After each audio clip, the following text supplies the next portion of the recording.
And that is, why do smart CEOs and business owners who know exactly what needs to get done still procrastinate? Multitasking is procrastination disguised as productivity. It doesn't matter if you have a Lamborghini, a Ferrari, a Rolls Royce, doesn't matter what car you've got. No fuel, no movement. Generality kills clarity. That's like driving without having a GPS. Although you're driving, you're not really going anywhere too fast. No more excuses, let's conquer your procrastination. Hello and welcome back to another episode of the Limitless CEO Podcast. And today I'm going to be talking about a very, very powerful topic that a lot of us struggle with.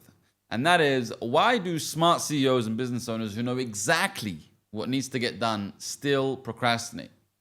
If you're a CEO or a business owner, you know the frustration. You've got the plans, you've got the resources, and you have the skills, but procrastination is still holding you back. Today, I'm going to be answering the burning questions that every CEO, business owner, and entrepreneur struggles with. Why are you procrastinating, and how can you break free? And don't worry, by the end of this episode, you'll have clear steps to finally overcome procrastination forever. We're going to be unpacking the 5 core reasons that we all procrastinate. And I don't think anybody finds this easier than the next person. So let's dive in. We're going to get into the first core reason, and that is weak focus. Have you ever felt busy all day, but you got to the end of the day inside the house, you took your shoes off, and you thought to yourself, what have I accomplished today? And the answer is nothing important. You see, I used to juggle multiple tasks thinking that I was efficient, only to end the day feeling more frustrated than I started it. And I felt really, really drained. And then I realized my focus is like sunlight. Now, what do I mean by that? Think of sunlight. The sun is shining. Thankfully, in a lot of parts in the world, especially where I live in Dubai, it gets really, really hot. And luckily, nobody really gets burnt. And that is because sunlight, spread very, very thin, is impactless. It's harmless. You might be thinking about suntan burnt, but I'm not talking about that. I'm saying you can never really get burnt from sunlight. Why? Because it's spread very thin. But let's imagine you grab a magnifying glass and you put it directly under the sunlight and you focus it on just one thing, probably a leaf, or you can focus it on anything. What happens? It ignites a fire. Now, I'm not talking about, the fire that kind of, creates harm. I'm talking about, what if you can ignite a fire in you, in your focus, and get much, much more done than you're currently getting done? What would life be like then? And here's how you can actually accomplish that. Here's your magnifying glass. And it's not multitasking. Multitasking is just an advanced way of procrastinating. It's disguised as productivity. Actually, write this down. Multitasking is procrastination disguised as productivity. It is not productivity.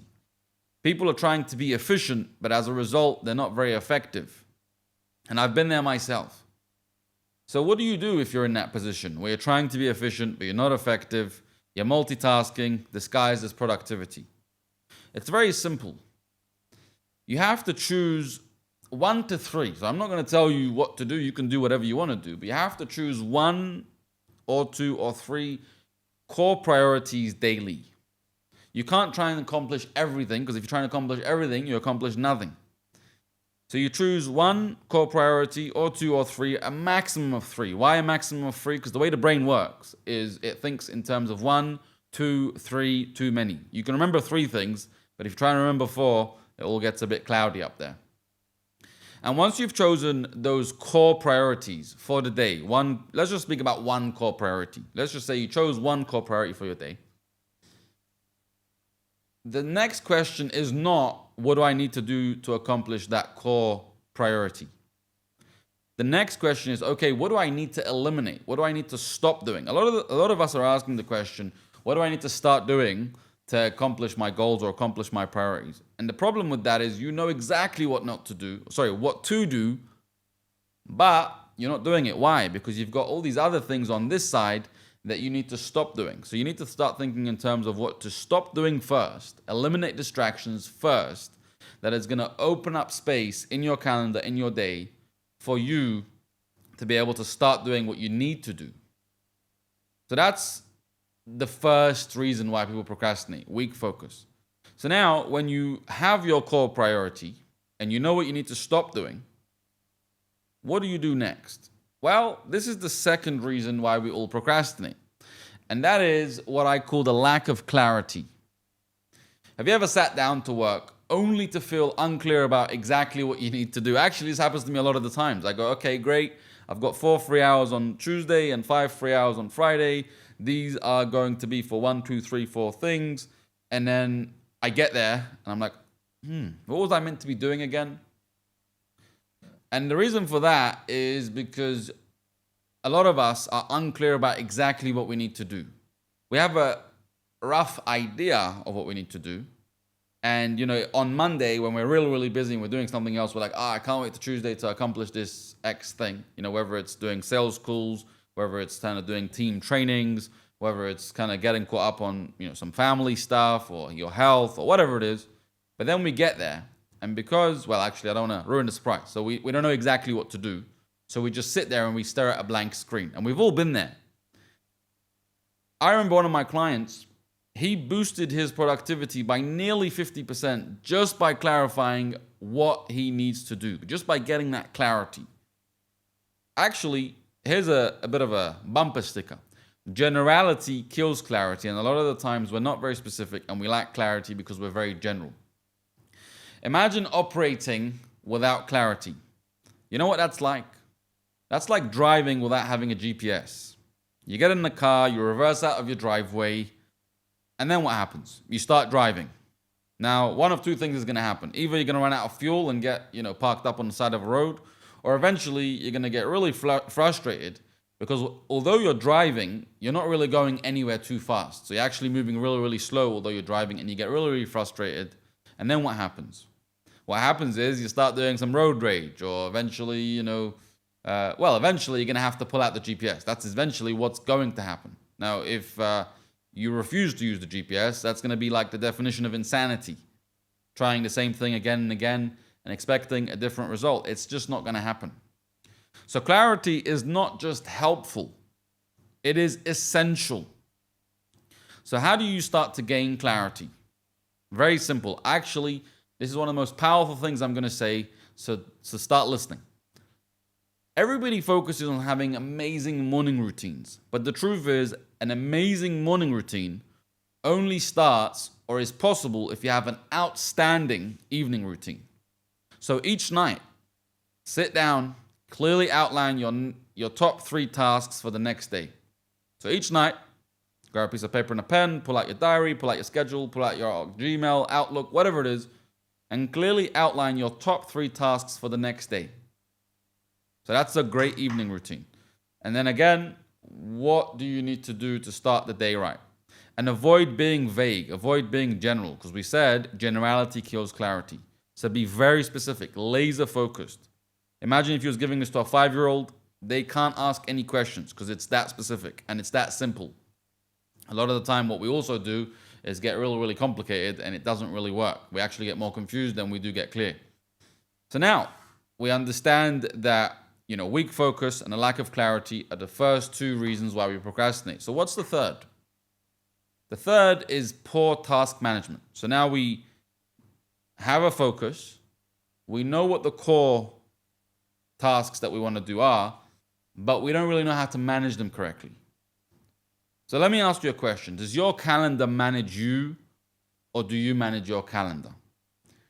And what I mean by that, actually, it's great to remember, actually. I had a CEO that I coached once, and he constantly felt overwhelmed until he learned that, leaders anticipate and losers react.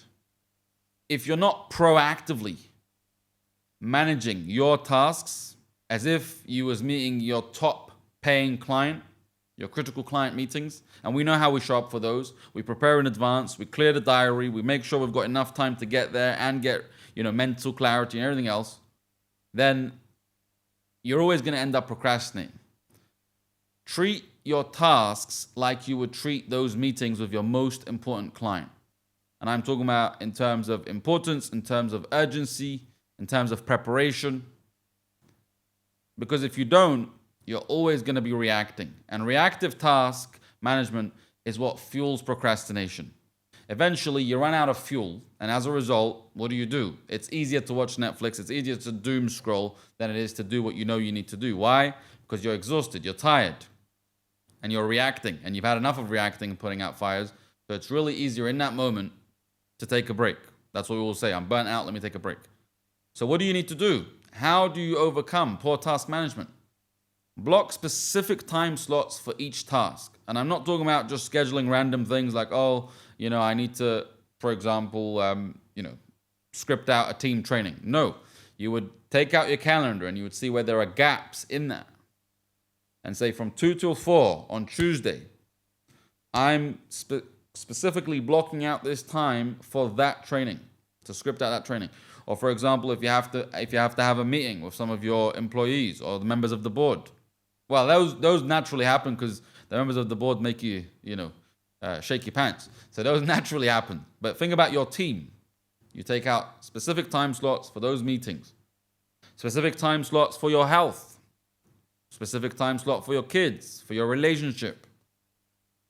Because if you're just hoping, hope isn't a strategy. So you have to honor these blocks strictly as if you're sitting down with your highest paying client.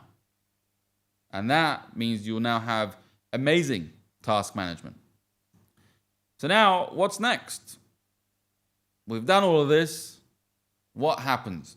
This is actually one of the most important things to take into consideration because you might have a good couple of days by getting the first 3.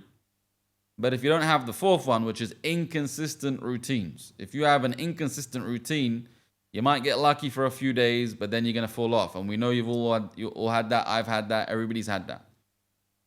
So let me ask you a question. Have you ever wondered why top athletes, Cristiano Ronaldo, LeBron James, Kobe Bryant when he was alive, how comes they are the peak athletes? How comes their talent lasts for, a long time? Is it luck? Is it a fluke? Do they have something that you don't have? Do they have like 3 legs or 2 heads or 5 brains? No. All it is consistent routines. That's all it is. So if you're ever wondering why do top athletes succeed, it's not talent. It's really not talent. It's having a consistent routine. Write this down. Rituals plus routines equals peak performance or the lack of. If you have outstanding, let's turn that on its head. If you have a lack of results, usually you can reverse engineer it and go, okay, cool. It's because I have bad rituals, bad routines, and that's why I have lack of results. If you have amazing results, usually it's because your rituals plus your routines equals that peak performance. Personally, when I lacked consistent routine in the past, my performance was sporadic. I would show up really excited and I'd have an amazing day and I'd go to sleep full of euphoria.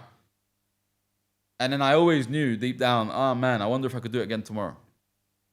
But once I built daily rituals, like I just made these a ritual. They weren't this thing that I was going to do one day and not another. Once I made them at the same time, my productivity skyrocketed because I didn't have to think about it eventually. I just knew. Like I would wake up at this time, I'd hit the treadmill. After the treadmill, I'd go for a swim. After the swim, I would sit down and have a coffee and pull out my laptop. And I didn't have to think about it eventually because my consistent routines kind of like, think of it this way. If you look after your routines, eventually they'll look after you back. Having a routine is like a rhythm in the music. It gives structure. It sounds good to the ear. It creates predictability, enables peak performance. But we've all listened to music that was off, had no rhythm. It was really painful on the ears, wasn't it? So what's the lesson here? Consistency will always outperform sporadic intensity. If you're listening to this, write it down. Consistency will always outperform sporadic intensity. So what steps can you take to really solve this? Start by establishing a very simple morning routine, an outstanding evening routine, and make it simple. I remember I spoke to one of my clients, has a massive Airbnb business, and he was telling me he had a 3-hour morning routine. I'm like, if I had a 3-hour morning routine, I'd be tired after the morning routine and go to sleep. I'd get nothing done. I reminded him, the point of a morning routine is to get you going. Some people don't do nothing. Alex Hormozy literally just gets out of bed, makes a coffee, starts working. Sometimes that works for some people, doesn't work for others. So I'm not going to tell you what to do. You know what's best for you. But make it simple. Have a simple morning routine, a simple evening routine, and stick to these routines religiously. Now, we've come far, but I now want to be very, very honest. You can create absolute clarity. You can manage your tasks like a pro. You can have consistent routines. But if you have low energy, like I'm talking about low physical energy, if you're treating your body like an old car that's not been serviced, it's not going to end well. You simply won't have the fuel to execute. So are you treating your body like a side product, the side hustle? Is that how you're treating your body? I remember I used to speak to a lot of people, and they always blamed procrastination on mindset issues. Or they're like, I'm just, I have ADHD, or I just can't focus, or, it's just how I am. I've never been good with time. They had these stories that they'd always tell me. And I always said, if you start by correcting your sleep, correcting your nutrition, your productivity, and as a result, your revenue will go through the roof. And I always said, test it out. Because it's really simple. Like, it's very common sense. Your energy is like having fuel for a car. No fuel, no movement. If your energy is like fuel for a car, it doesn't matter if you have a Lamborghini, a Ferrari, a Rolls Royce. Doesn't matter what car you've got. No fuel, no movement. It's just going to look pretty, but it's going to have zero utility. And the goal is to not look pretty. The goal is to have as much utility as possible. And your business as an extension cannot outperform your physical health. It just can't. Every business is an extension of the psychology of the business owner or the business leader.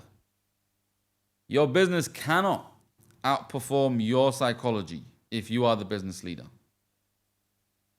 So prioritize your health and be specific. Prioritize 7 to 8 hours of sleep every night. Drink enough water. I'm not going to tell you how much because it depends on the weight. If you know the maths, you know the maths. You can Google it. Make sure you're eating good food. Reminds me of a story, actually. There was a sales company once, and they brought in this guy to improve their sales. And he said, hey, before we do any training, can we just spend one day just kind of like letting me observe what you've got going on in your company? And he realized, based on the charts, that all the sales went down after lunchtime. So he thought, that's a bit of an interesting one. Let me kind of observe what happens here. And he looked with his own eyes before any training was done. And he realized that all these salespeople would go out for lunch and eat the heaviest meals on the planet and come back with low energy. So they couldn't be bothered to make the sales anymore. So all he did was told them to have light lunches. And I'm sure he did the other training as well. But that was like 80% of the journey. Just making sure that you're well nourished and your body is not using all the energy to digest food. Sometimes it can be that simple. It doesn't have to be that complicated. So here's a quick recap. To beat procrastination, you must strengthen your focus, clarify your tasks, proactively manage your calendar, create consistent routines, and boost your energy. If you enjoyed this episode, keep tuning in. Hit the follow button, hit the subscribe button. And if you're serious about finally overcoming procrastination, click the link somewhere in the description, either on Spotify or YouTube. I've prepared something special to help you break free starting today. And if you're serious about finally overcoming procrastination, click the link in the description somewhere here. I've prepared something special to help you break free starting today. It'll be somewhere down here. If you're on Spotify, go to YouTube. It'll probably be somewhere in the description. And that's really it. No more excuses. Let's conquer your procrastination. Click the link now, and I'll see you on the other side and on the next episode.